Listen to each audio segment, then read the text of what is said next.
bingung aku arep kondangan. Apike iki nganggo sing coklate teduh, nggone mewah apa sing coklate endi ya, Mbak? Aku ki jan bingung. Kepethuk ya ta. Iki jawaben, Mbak. Iki sing jenenge piyayi, Mbak. Aduh, piyayi iki bedane apa to, Mbak? Ya padha-padha seruti. Cuman payete iki ning ngarep tok. Nek iki nganggo pete jenenge soft pet, nganggo kain keras. Lah, iki sing piyayi, Mbak. Iki sing piyayi jenenge embun apik to, Mbak? Coba endi, Mbak? Menurut apik endi lah jan. Kowe iki kok anu kok bingung aku. Sing endi? Sing ndi? Nek iki mewah. Nah, sing pundak-pundake gede mending nganggo piyayi, nek sing kepengin kelihatan jenjang awake cilik nganggo wae mewah.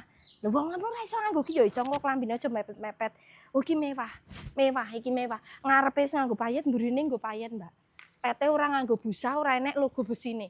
Iki mewah apik endi? Apik endi? Apik embune apa iki nih? Menurutmu alah Gusti Allah. Cok iki seruti digital print tiket nang sik endi menurutmu? Iya. Iki bela.